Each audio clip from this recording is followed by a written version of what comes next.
Did you miss your deadline to renew your Medicaid coverage?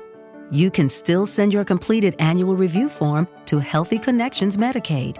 You may be assigned to another health plan, but you can ask to come back to First Choice within 60 days of renewed Medicaid eligibility. It's your family. It's your choice. First Choice is the right choice. Renew and choose us. Visit selecthealthofsc.com/renew to learn more.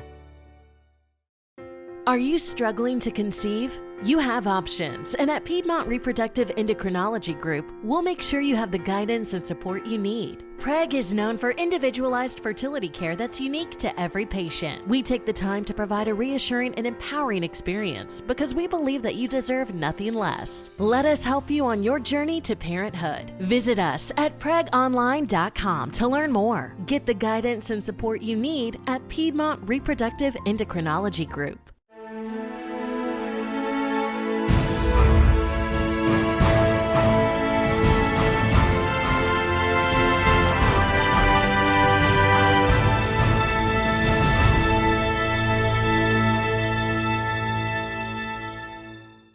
Hey everyone, and welcome back to another edition of Local Leaders of the Podcast. And I'm excited, y'all. Today, there's a guest across from me that I know pretty darn well. He handles a lot of not only my personal stuff that comes up just from, life happening, but he also handles my business stuff. And so, it's not your typical lawyer show. Let's put it that way. And he is not your typical lawyer. He is Ben Bardage. He is owner of Bardage Law Firm. And first, I want to welcome him to Local Leaders of Podcast. So welcome. Thank you, Jim. Happy to be here. I'm excited. We've been planning this one a while, you and I. Between my busy work that I do myself and Ben's busy work that he does, we've finally been able to line up. But Ben has a very interesting story of how he not only came about becoming a lawyer, it's kind of in his blood, and you'll find out a little about that, but also the manner in which he practices law is very interesting. And so we're going to discuss a little of that. So first of all, tell us where you're from. Born and raised in Shreveport. Yes. When I was 12, we moved to a little town north of Shreveport called Benton. So I graduated from Benton High School. Yeah, Denham played them earlier this past football season, and you congratulated me. I did. Yeah, it was a very wild ending to the game, but Boy, congrats to the Yellow Jackets. Yes, and so Benton, Louisiana, which is way up north, that's almost to Arkansas, isn't it? Yeah, it's about 45 minutes away from the Arkansas border, and also about 30 minutes from Texas. So very northwest corner of the boot. Yeah, there you go. And so you ended up in Baton Rouge at some point. Tell us how that happened. Well, when I was a sophomore in high school, I visited LSU, and I said, I don't want to go anywhere else. Really? So came down in 2004 to go to LSU for undergrad, stuck around for an MBA and my law degree, and didn't move. So I've been here since 2004. And a huge LSU fan, incidentally, y'all. There's not many people more LSU fan oriented than Ben Bardage. Would you agree? Well, there's some competition out there as far as the top LSU fans, but I do love it passionately. I go to most of the home games, and it's just, on a nice Saturday afternoon, Saturday night in Death Valley, where would you rather be? Oh yeah, hard to beat that atmosphere. There's no doubt about it. And so you got into obviously the law practices, which is what we're going to talk about today. And your dad was also a lawyer? Yeah, dad went to Tulane, and he's been practicing in Shreveport since the late 70s. He's on his own and he runs a general practice, and so that was kind of the basis that I use to set up my law practices. I want to be able to help people in a variety of ways. The person who comes to me needing a will, if they get hurt in a car wreck, a couple months later, they already know me. Yeah. They already know I can do a good job for them. And I want to make sure that I'm knowledgeable in both areas of the law so that I can help people regardless of the way that they may need help in. Yeah, I love that. And one of the best advantages to using you I hate to use that term, using you. That almost sounds negative, employing you. Yeah, they're employing using you. Your services. Using your services is the fact that you have such a vast knowledge of law, and you'll find a lot of lawyers out there and they'll specialize in something. And there's nothing wrong with that. If you specialize in something, you probably become an expert at it in most cases. But you have a very vast knowledge just outside the law. And that's kind of the first thing I want to bring up, because you're not typical in that you owned a business that was not a law firm before you owned a law firm, correct? That is correct. My path to starting the law firm is unconventional. That's the best way to put it. Yeah. Yeah. So let's talk about that. Let's talk about what you did prior to that. Yeah. So, I'm studying for the bar, and a good friend of mine, he was a chemical engineer PhD student. Mm-hmm. And he had an idea basically to connect the buyers and sellers of the raw materials that are used to produce alternative fuel sources. And long story short, that idea didn't pan out because natural gas prices hit the floor. This was around 2013. Yeah. And so interest in alternative fuels kind of took a nosedive. Right. And so we couldn't get the funding that we needed to build the software. But out of that, we had been talking with a lot of farmers in the due diligence for that business idea.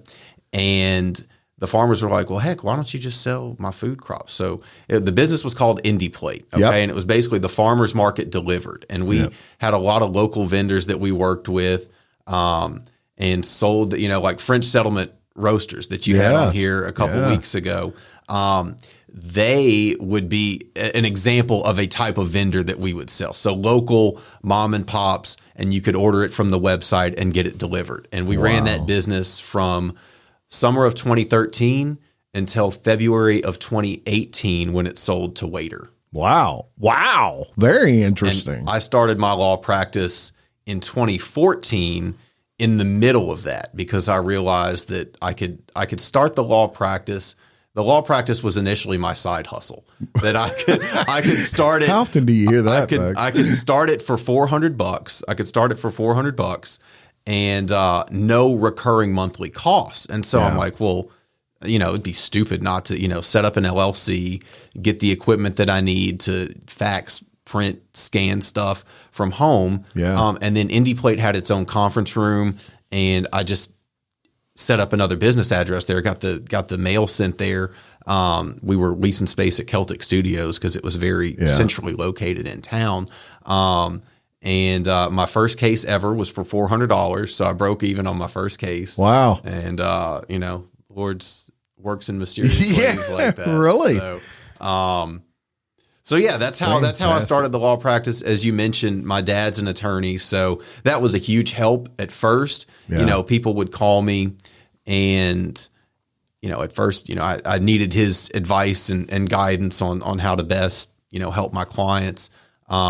No doubt about it. But now we call each other, and he's asking me as much as I'm asking him, because I do more. Makes you feel good, don't it? Yeah, I do more business, helping people start businesses, more contracts and stuff like that than he does. That's right. And something very important to bring up, of course, when I started my businesses here, me and Ben had several conversations, even when I was side hustling this business, still working for another company. I would kind of go to Ben and tell him my ideas and kind of try to judge his facial reactions and say, does he think I'm crazy? Does he think? But fortunately, it looked like he was always interested and thought that I had some pretty good ideas, or he hit it real well that if he thought otherwise. But really leaned on him for advice because I had a massive amount of respect for what he had already done. And so I knew that this was someone that kind of knew what they were talking about. They didn't go to school and get a degree and just everything they learned was classroom based. They lived it. They went through what you want to say is the real world side of business, which you can't learn in a classroom. No. And to be honest with you, running IndiePlate was much tougher than running the law practice. Yeah. Now people are paying me for my time. I have no cost of goods sold. I don't have to worry about, orders being late, or the blueberries that we just got from Morrow Farms in Ponchatoula, are they going to still be good tomorrow? You're dealing with perishable product. You're dealing with, what's the best route to take logistically, not only to pick up the product, but to deliver it. How are we staying in contact with our customers? How are we doing our marketing? So it was much more involved. Now people call me and they say, "Hey, Ben, I need a wheel," or "I got rear-ended in a car accident." I'm like, "Okay, well, here's the path that we're going to take to get where we need to be." And it's very straightforward, and I can work at any hours of the day. When I first started the law practice, I was taking these calls while I was on the road to pick up lettuce and strawberries, and that's a good point. And I had to remember to, take people's emails down, and when the day ended around 9 o'clock, I'd start doing the work for the law practice. And most of what I do can be done at any time, which is helpful now that I've got a young son. Oh yeah. But, beautiful young son. Yes. But yeah, no, that helped me to develop the work ethic that I feel you really need as a business owner in order to be successful. It's a pace. In school, thankfully I have a good memory. So school for the most part is just memorization and regurgitation. They're not actually testing you on how much you actually know. Right.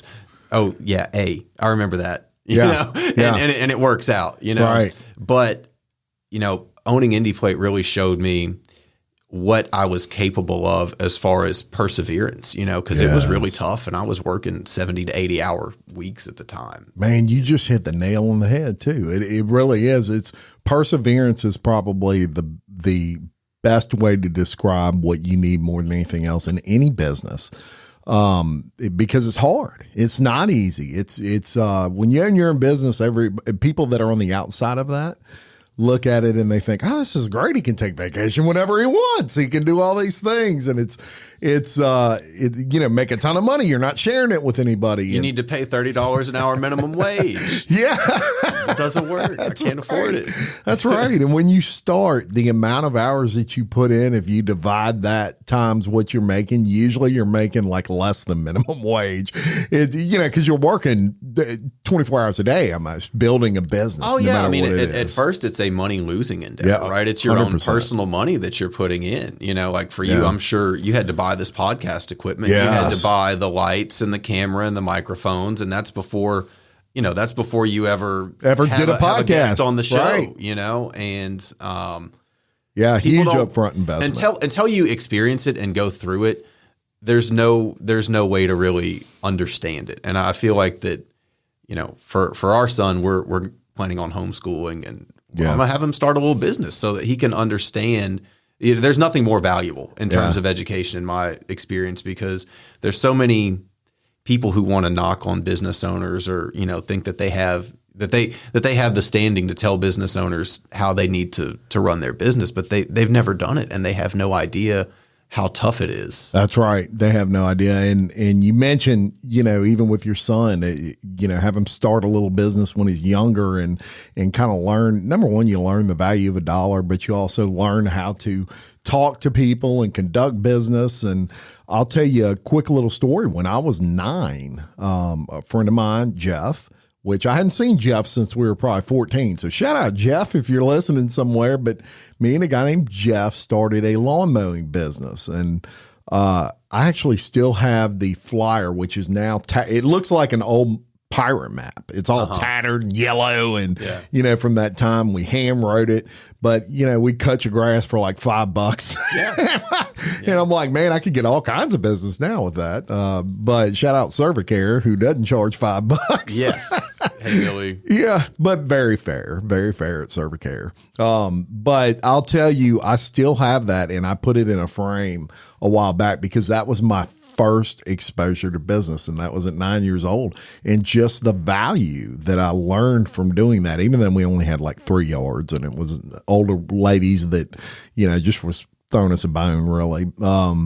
It taught me the value of hard work. It taught me that I had to, if I said I was going to cut your grass at 6 o'clock in the morning, we had to get up at 6 and go cut your grass, right? So a lot of value in that. And I credit a lot of that stuff to my work ethic now for sure, because you got to have it in business. No doubt about it. Now, talking about your business, you don't just do business-oriented stuff, although that is a part of it. And what I use you for, I've used you for everything from opening LLCs, writing contracts, another huge thing that you do. We have podcast contracts here that we write and or that we have people sign, and it was Bardage Law that formatted that for us. And so those are some things, if you're in a business where there's some contractual needs that you need to satisfy, Ben Bardage is your man. Agree with that? I do, yeah. So, I mean, businesses are going to have several needs. First, you have to create the entity with the Secretary of State. So usually an LLC is the best fit. You know, it's cheap to form, gives people the protection that they need. It's a favorable tax status.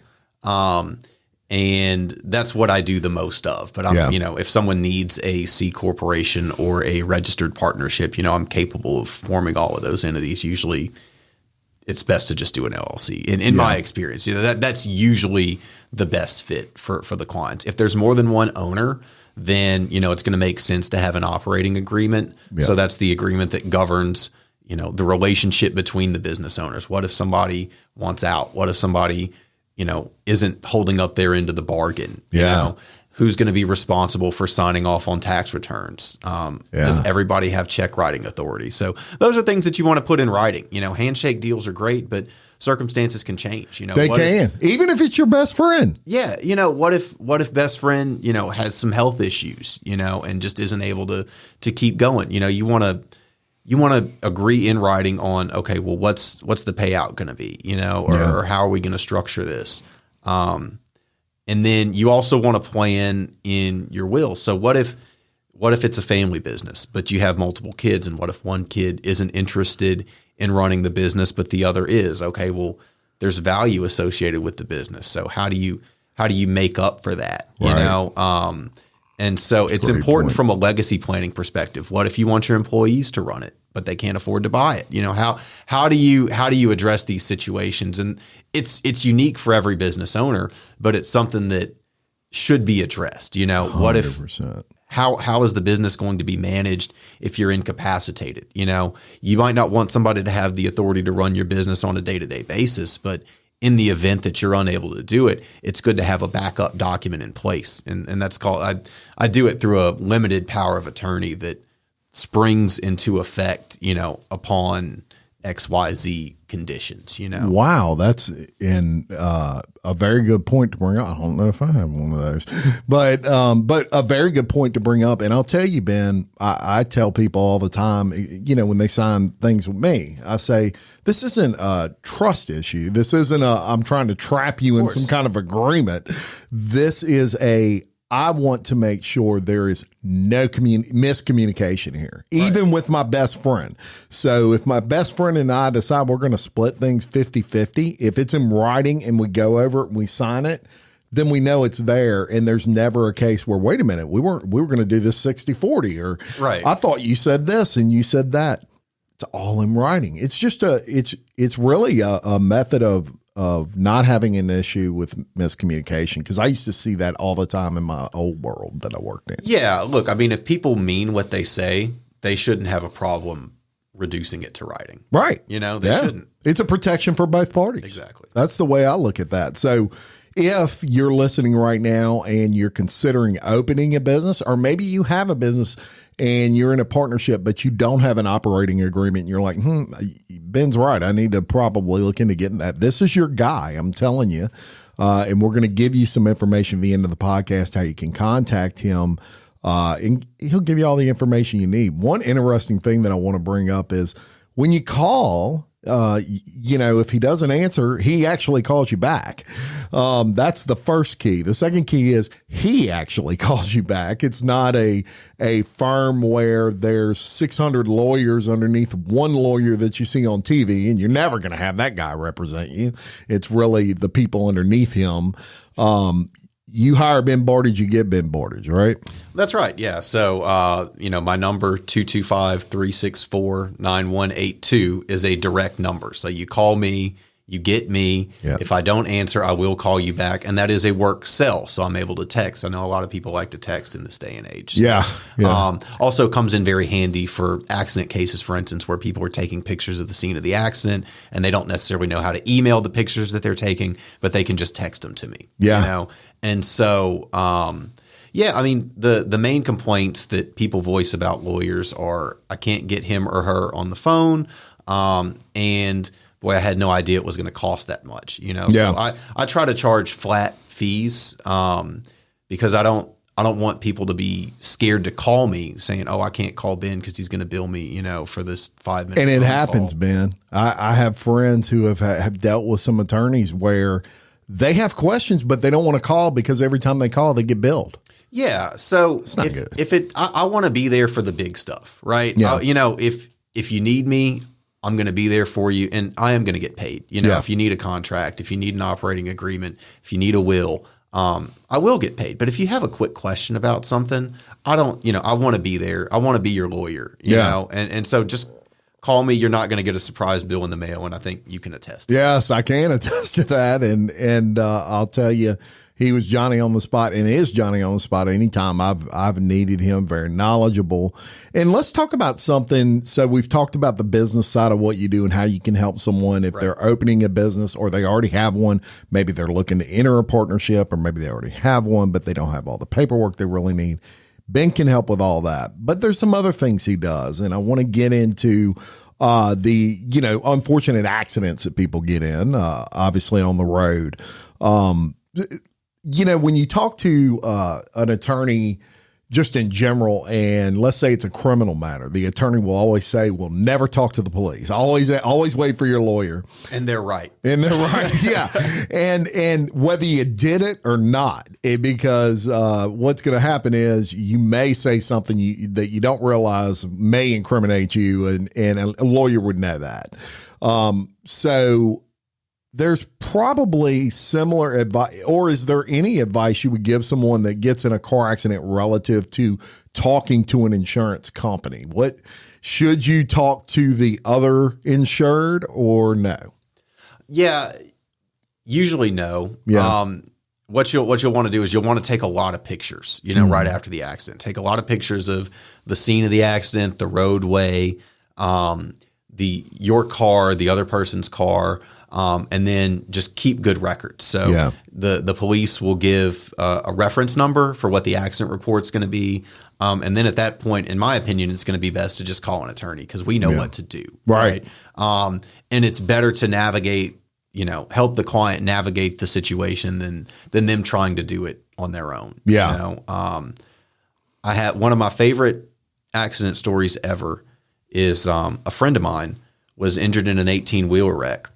And they offered her $2,000 plus 6 months of medical bills. Okay. Well, the first 6 months, she was like, well, I'm in pain, but I'll be okay. I can manage. I can manage. And so she did some physical therapy, some chiropractic treatment, but her medical bills for the first 6 months were only like $3,000. Right. The case went on for a few years. But at the end of the day, I was able to get her over $200,000, which is it's over 100 times what the insurance company was initially offering. It's crazy, huh? And most of those, her medical bills, I was able to help get those negotiated, but her medical bills were over $100,000. Wow. What if she had taken that settlement? Yeah. And a lot of people, they don't understand because maybe they need the money and maybe the insurance company offers them $5,000 or $10,000 and they're whispering in the injured person's ear, hey, look, a lawyer's just going to take, part of what you're getting, don't hire a lawyer, just take this and you're going to come out ahead. That's probably your first clue you need a lawyer. Really, oftentimes that turns out not to be the case. Yeah. Especially if you're injured, and we don't take any fees on the property damage. So we help make sure that you get back in a vehicle because I know that's usually people's primary concern. Sure. After an accident, we only take fees on the bodily injury, and I've never taken more than my client got in their pocket. Yeah, very good. And, it's also important to mention that sometimes in an accident, you're not going to know you're hurt those first few days. It's kind of like when you work out for the first time. You go to, we'll dial this down to like a term everybody can understand. Maybe you ain't worked out in a year, and then you decide you're going to go to Anytime Fitness and you do some bench press. And the next day you're like, my guns look a little bit bigger and I'm a little tight, but everything looks good. And then the day after that, it's like the worst pain you've ever felt in your life. You're walking around, with your arms straight out. Right. You cannot do anything. It's 3 and 4 days after where you hurt. That first day, you just kind of feel good and feel positive about yourself. And then eventually that works itself out. But car accidents can be the same way. You can actually realize you got a back problem. With the Lucky Land Slots, you can get lucky just about anywhere. This is your captain speaking. We've got clear runway and the weather's fine, but we're just going to circle up here a while and get lucky. No, nothing like that. It's just these cash prizes add up quick. So I suggest you sit back, keep your tray table upright, and start getting lucky.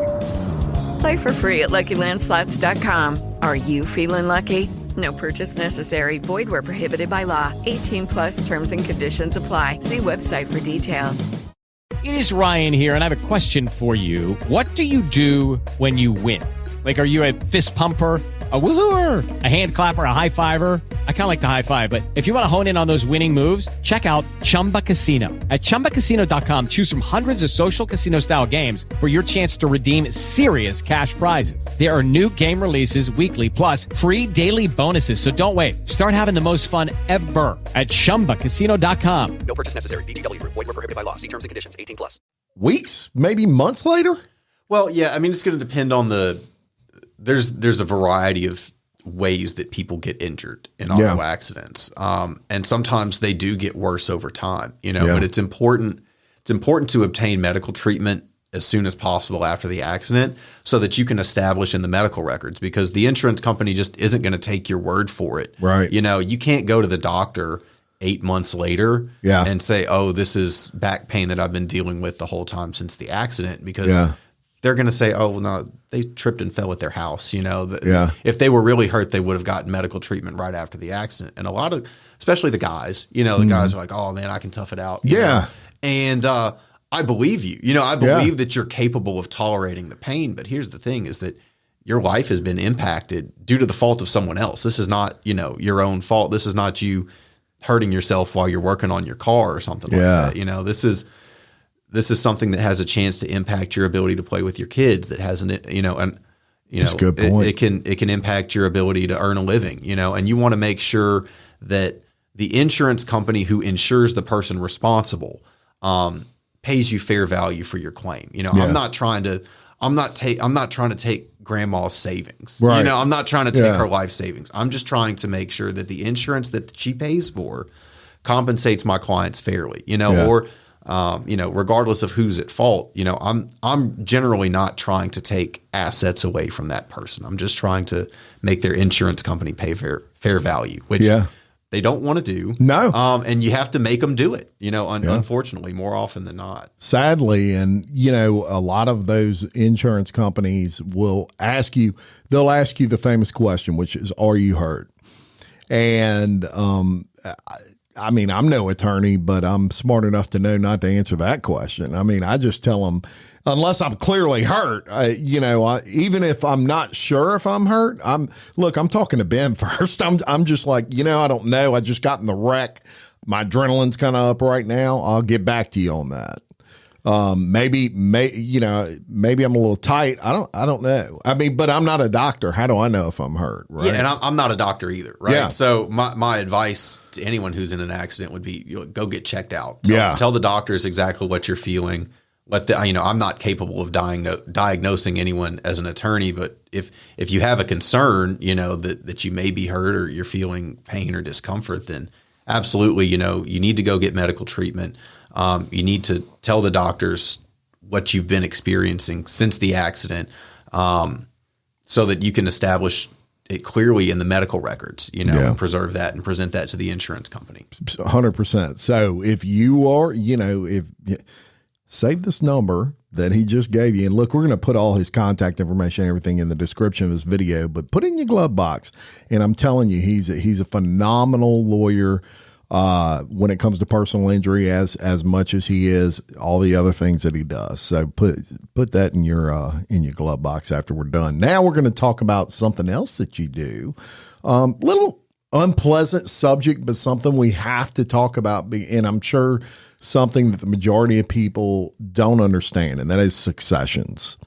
Sure. Yeah. So, like you said, it is unfortunate, but we all do pass away. Yeah. And so the succession is the process in Louisiana by which property is transferred from a person who has passed away down to their heirs. Okay. Yes. And so when someone calls me and says they need a succession, one of the first questions I ask is, okay, well, did they have a will? Because we need to know right off the bat, is their property going to be inherited according to the terms that they specified in a will, or is it going to be inherited under the default provisions of Louisiana law, which is very different and unique. A lot of people think that, I'll get kids who are, children of people who maybe their mom just passed away and their dad had passed away a few years before that. Yeah.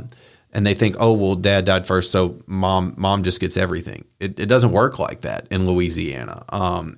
Inheritance is not automatic, number one. Yeah. And number two, ownership does not transfer to the spouse in the absence of a will. Yes. And so that surprises a lot of people. Yeah. It surprised me before. I had some deals with I don't want to get too personal, but I knew some people that actually that was an issue. It being the fact that the spouse did not, especially when you have kids, because they actually, if you own a piece of property, they actually have ownership of that along with the spouse. It's called, if it's community property, then it's called naked ownership. So the children can't sell the property, the spouse would have to consent, and the spouse gets what's known as a usufruct. But it can be a real pain, particularly if the surviving parent and the child doesn't get along, or if you have a blended family, So what if the spouse who was survived is not, the biological parent of one of the children? And so that's one of the reasons why it's important to have a will, so that, you can set forth your wishes very clearly. Yeah. There's a lot of, if people go online and try to do their own research about estate planning, they're going to encounter some websites that tell people that they need a trust. And in Louisiana, the succession process, it's not that bad. I just handled a multi-million-dollar estate. Nobody had to go to court. It was done in 3 weeks. Wow. It was in Lafayette. I submitted everything via mail. 3 weeks. So people talk about, your assets getting tied up for years in probate court. Doesn't happen in Louisiana unless somebody's trying to contest the will, which it's going to be a nightmare no matter where you are. Okay. But trusts, I do them and they make sense sometimes, but more often than not, I'm telling people, look, you don't need to spend that kind of money. You don't need to transfer your assets out of your name into a trust. Just do a will. Do a will, and then you can do what's known as a testamentary trust. If you have young kids, for instance, right, oftentimes it makes sense to leave their inheritance to a testamentary trust, because 18-year-olds usually aren't capable of handling, 6 or 7 figures. When they turn 18. I know I wasn't at 18. I don't know anybody ever who. Not to say that person that'd have been bad. Not to say that person doesn't exist or hasn't existed, but I don't know him or her. Right. Okay?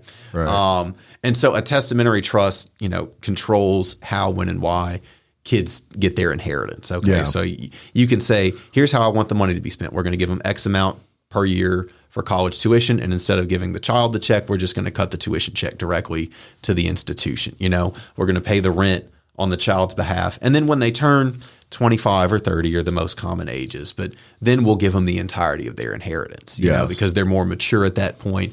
They understand how to budget. They understand what their life goals are, and they're going to be able to use this money in a much more suitable way. And in the meantime, it can be invested and you can, derive income from it. And then they can see how assets can grow over time. And so it makes sense. If you have grown children though, and they're responsible, I don't think you need to tie up their inheritance in a trust. Yeah. Yeah. Very good. And so obviously, even if you don't have, people think of wills and they think, oh, well, I need like a ton of assets to have a will. And, only rich people have wills and that kind of thing. I think if you have any assets, you need a will, even if it's just a house, a humble house, you probably need a will. I agree. Yeah. It's going to be important to name an executor for the estate, because even if you die without a will and the kids are going to split everything, who's in charge? Who's in charge, and that can be something that leads to infighting, Yeah. Also, the executor is entitled by law to 2.5% of the value of someone's estate, unless you have a will that provides otherwise, right? And so if you've got $1 million estate, that's $25,000, And so you can cap, the executor's fee in the will, Right. Also, if you have minor children, the will is where you name the legal guardian for the child. That it's terrible and it's tragic, but people do pass away and they leave behind kids who are under the age of 18, and legally there needs to be someone who is responsible for them, and so if both parents have passed on, you need to designate. Louisiana calls it a tutor or tutrix. Other states call it a guardian, but the will is the proper place to do that. Wow. So many things to consider with that. And, nobody likes to think about death that, and especially when you're younger, you're in your 40s, you think you're going to live forever. Right. And you feel good. But probably the best thing you can do for your family is to make sure you have a will, and it will avoid a lot of issues. Ben can help you with that. Ben can help if you don't have one and you have a situation where someone has passed away and you need to perform a succession. You're totally skilled at that and have done, countless amounts, I'm sure, of successions over the years. Yeah, I have, and there's different types of successions. Yeah.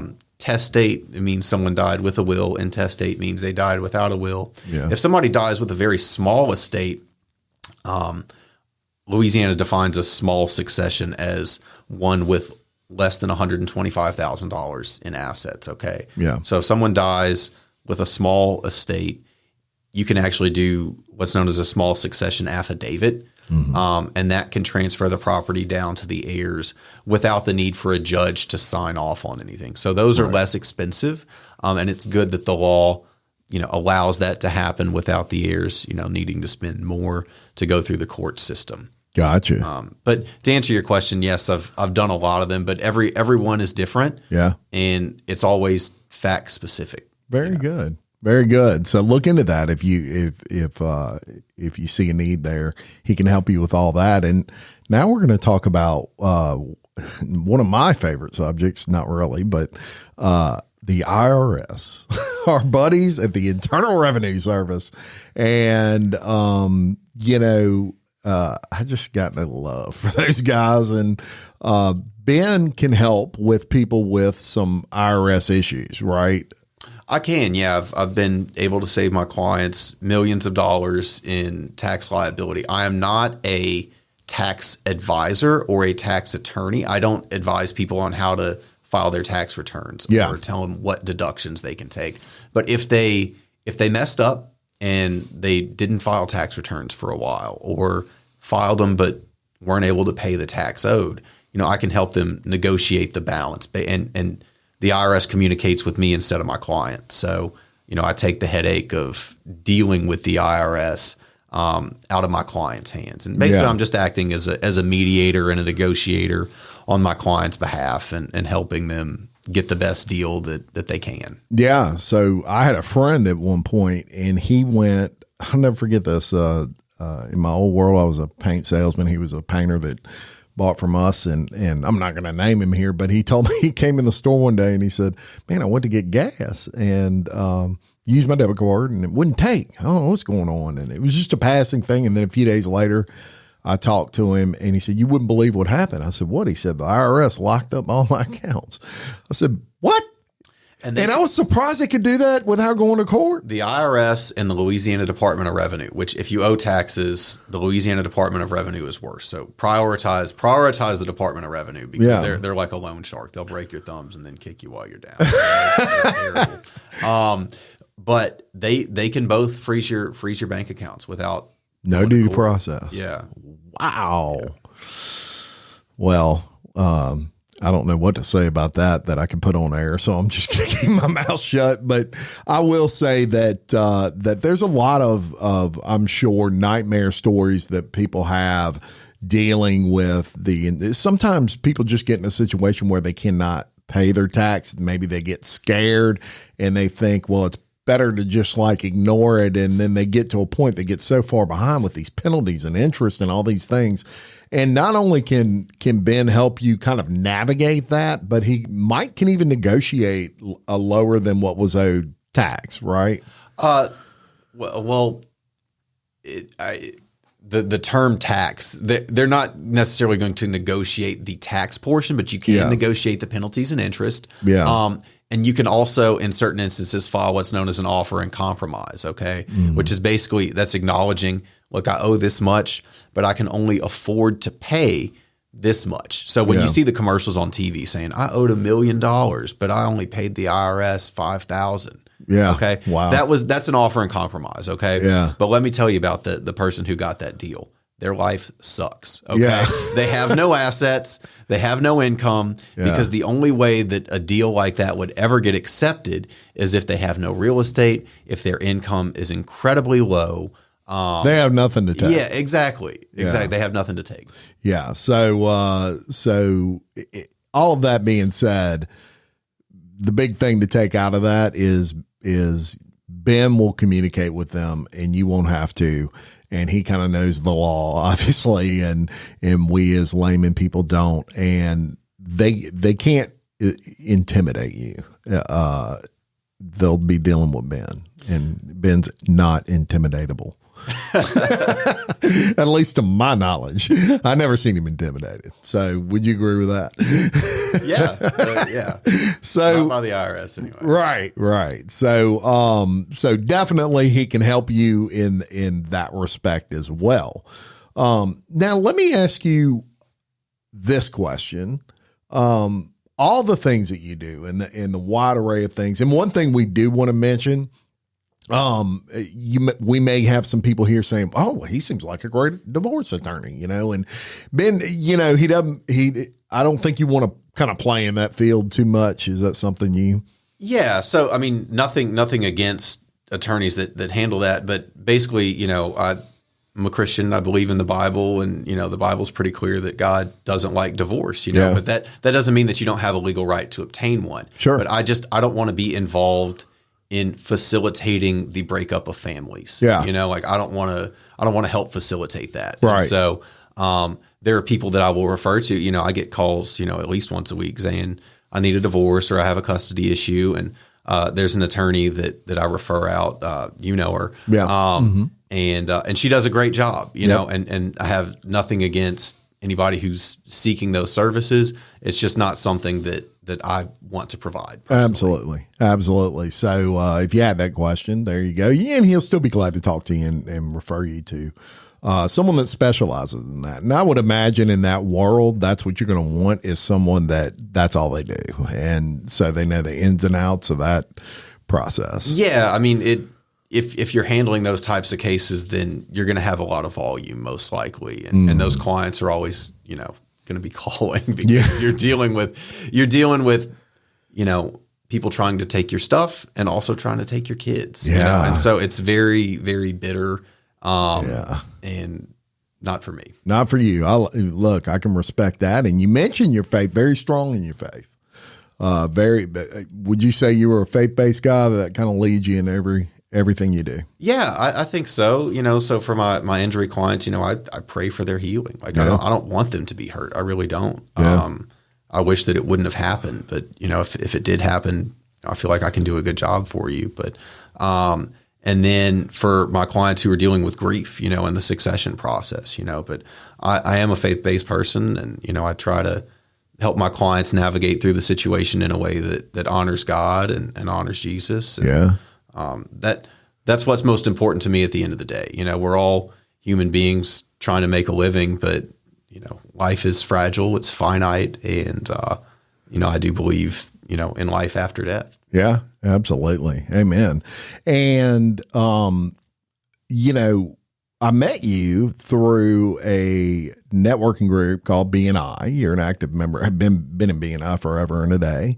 And I say that to say this. You'll see a lot of attorneys, they'll have billboards all over I-10 and I-12, right? And they're all over the TV, and they have literally some of these, and I got nothing against it. Look, if you want to sponsor some shows, I'm all for you. But they spend a ton of money on advertising on billboards and TV. There's something to be said for me for someone that gets the majority of their business from referral. Yeah. Right. I mean, the referral is the best form of advertising in my mind. Well, it's an honor because most of my clients are by referral, and it's people that I've helped before or that know me personally, and they say, look, Ben's done a good job for me. He can help you. And then I do. And then that's somebody else that I've helped that, it can refer me on, so it's exponential potential, right? Absolutely.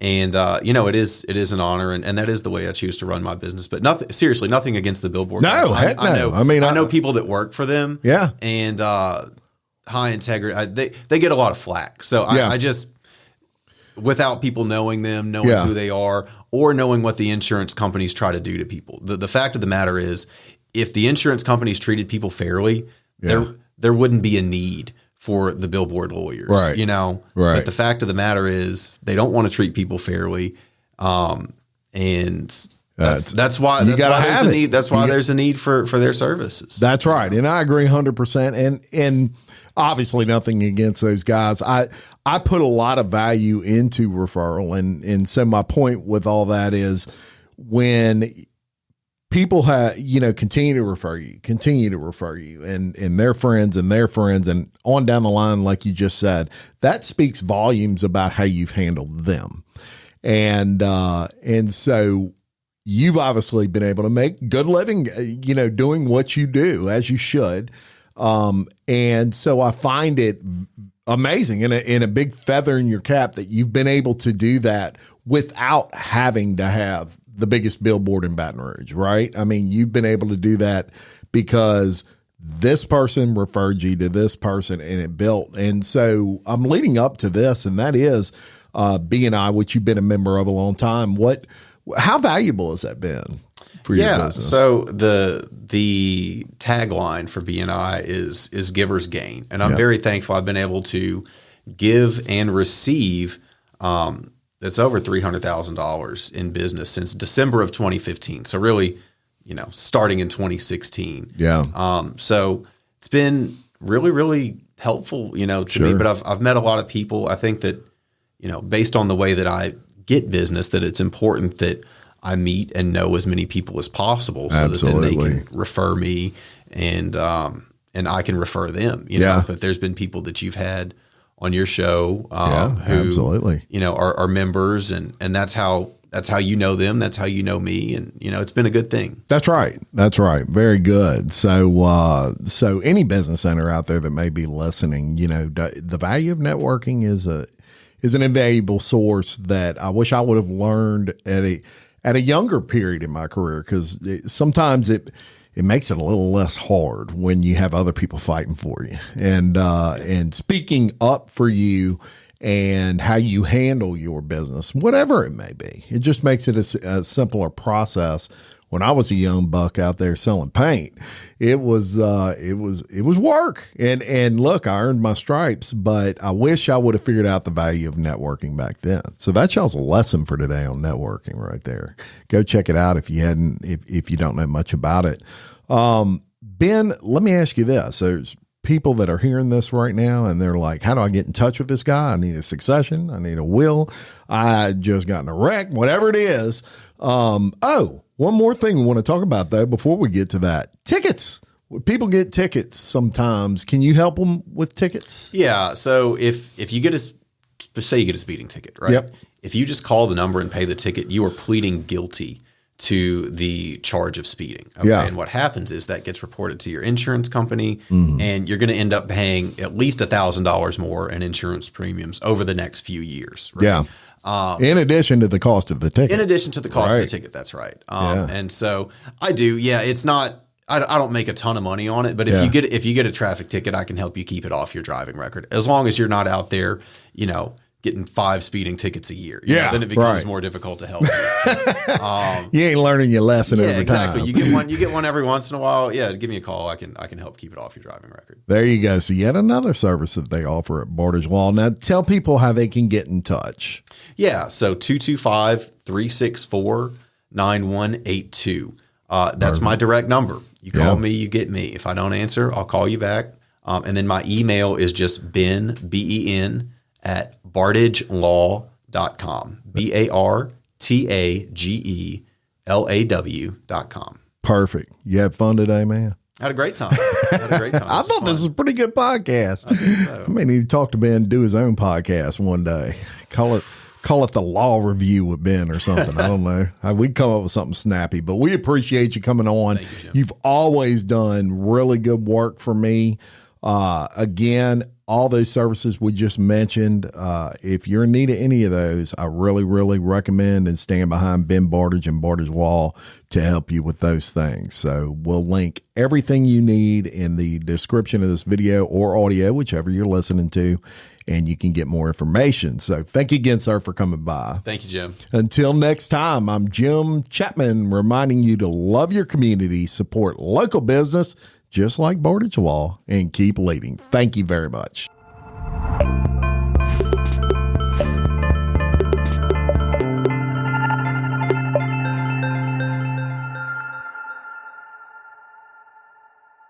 It is Ryan here, and I have a question for you. What do you do when you win? Like, are you a fist pumper, a woo-hooer, a hand clapper, a high fiver? I kind of like the high five, but if you want to hone in on those winning moves, check out Chumba Casino. At ChumbaCasino.com, choose from hundreds of social casino style games for your chance to redeem serious cash prizes. There are new game releases weekly, plus free daily bonuses. So don't wait. Start having the most fun ever at ChumbaCasino.com. No purchase necessary. VGW Group. Void where prohibited by law. See terms and conditions. 18+. Every day, my employees get scam emails. I wanted to protect my business and clients, so I checked out CISA's Secure Our World. They've got 4 simple ways we can protect our businesses from online threats. Learn more at CISA.gov/Secure Our World.